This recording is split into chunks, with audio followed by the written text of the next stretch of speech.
Hello, good morning. Welcome back our channel. তোমরা সবাই কেমন আছো? আশা করছি খুব ভালো আছো। তো তোমাদের সাথে নতুন একটা ফ্রকের ডিজাইন শেয়ার করতে এলাম। এই ফ্রকটা সবাই হয়তো দেখেছো বানাতে। এটা খুব সুন্দর একটা ফ্রক, যেটা বেবিদের কোনো গরম লাগে না। তো চলো ঝটাপট দেখে নেওয়া যাক কেমন করে তৈরি করেছি আমি। তো চলো এটাকে 4 ফুট করে কেটে নেবে, যে সাইজে বাচ্চার সাইজ মেপে নেবে। তারপরে সাইড থেকেও সাইজ মেপে নেবে। আর এদিকে দেখো, আমি এদিকে রাখছি, দেখো 4 ইঞ্চি নিচ ওপর থেকে নেবে, আর 2 ইঞ্চি ওপর থেকে নেবে, আর 4 ইঞ্চি নিচ থেকে নেবে। এভাবে নিয়ে দুই পাশে ফোল্ড করে একটু কেটে নেবে, রাউন্ড শেপ করে তোমরা কেটে নেবে। তাহলে দুই পাশ থেকে তার কাটিংটা বেরিয়ে হলো। আর এটা বানানো খুবই সহজ, কাটিংও খুব সহজ। তোমরা কেউ কাটিং না জানলেও এটা বানাতে পারবে, এতটাই সহজ। তো চলো তোমরা দেখে নাও কেমন কি, আর লাস্টে দেখে বলবে কেমন হয়েছে ফ্রকটা।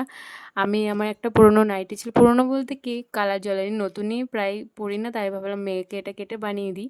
তো তোমরা কিন্তু ঘরে থাকা কাপড় দিয়েও বাচ্চাদের ফ্রক জামা যা চাও তাই বানিয়ে নিতে পারবে। তো আমার তো খুবই ভালো লাগে এটা ওটা বানাতে। তো স্পেশালি আমার মেয়ের জন্য বানাতে আমার খুবই ভালো লাগে। তো চলো তোমরা কেউ ভিডিওটা স্কিপ করো না, তাহলে তোমরা বুঝতে পারবে না। আর এদিকে দেখো আমি দড়ির জন্য কিছুটা কেটে নিয়েছি। আর এদিকে দেখো দড়িগুলো তোমরা এরকম সরু সরু করে সেলাই করে নেবে, পাল্টি করে। আর এই দেখো সাইডগুলো আমি মুড়ে সেলাই করে নিয়েছি চারদিকে। আর এই দিকে এরকম মাথাটা এরকমভাবে একটা ফোল্ড দিয়ে তোমরা ওপর থেকে চাপ সেলাই মানে সেলাই দিয়ে নেবে, তাহলে মাঝখান দিয়ে ফাঁকা থাকবে, ভেতর দিয়ে দড়ি ভরবে। এ দেখো, চলো আমি সেলাইটা দিইনি, তারপরে তোমাদের দেখাচ্ছি। একটা সেফটি পিনের মাধ্যমে তোমরা দড়িটা ভরে নেবে। আর বেশি বেশি জায়গা রাখবে না, খুব একটা জায়গা রাখতে হয় না। সেফটি পিনের মাপে তোমরা জায়গাটা রেখে নেবে। তারপর একটু শুধু কুচিটা একটু বেশি যেন পড়ে। দেখো এর ভেতর দিয়ে আমি এখন ভরে নেবো দড়িটা, দুই পাশেই ভরে নেবো। এই দেখো আমার ভরা ডান। তো আর ফ্রকটা কেমন লাগছে জানিও তোমরা। তো চলো, আর দড়ির মধ্যে আমি 4টে লাটকান বানিয়ে নেবো। তার আগে দেখে নাও, আমি সাইডগুলো এখন সেলাই করে দিতে হবে। তো সমান সমান করে ধরে এক পাল্টি মুড়ে তারপরে তোমরা সেলাই দিয়ে নেবে। আর আমার নিচে সেলাই দিতে হয়নি, যেহেতু নিচে একটু পাড়ের মতো ছিল, তার জন্য আমি নিচে আর সেলাই দিইনি। তোমরা চাইলে নিচে লেসও বসাতে পারো, খুব ভালো লাগবে দেখতে। আমি বসাইনি, পরে বসিয়ে দিতে পারি, দেখা যাক। এখন তো বসাইনি। এই দেখো ফ্রকটা কেমন লাগছে তোমরা কমেন্টে জানিও। আর এখানে এখন আমি বানাবো লাটকান। তো লাটকান বানালে পুরো ফ্রকটা আমার কমপ্লিট হয়ে যাবে, আর দেখতেও আরও সুন্দর লাগবে। এখন চলো তোমাদের লাটকানটা দেখিয়ে দিই। এই দেখো আমার মামাম কেচি নিয়ে খেলা করছে এদিকে। তো আমি কাজ করি, আমার মামামও কিন্তু কাজ করে, আমার মামাও সেলাই শিখে গেছে।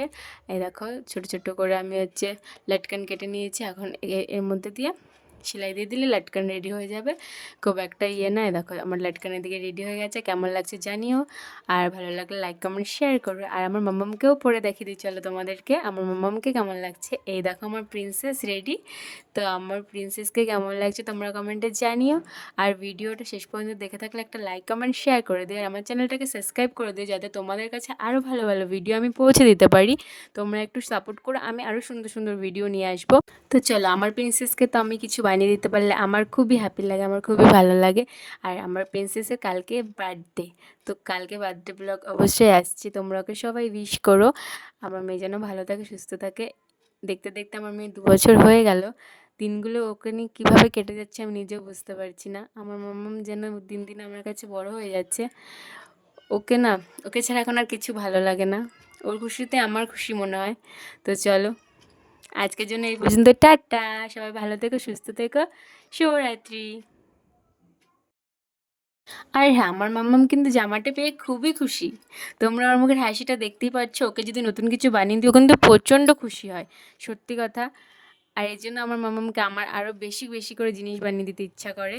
তো তোমরা নেক্সট ভিডিওতে বলো তোমরা কী কাটিং দেখতে চাও, কী সেলাই দেখতে চাও।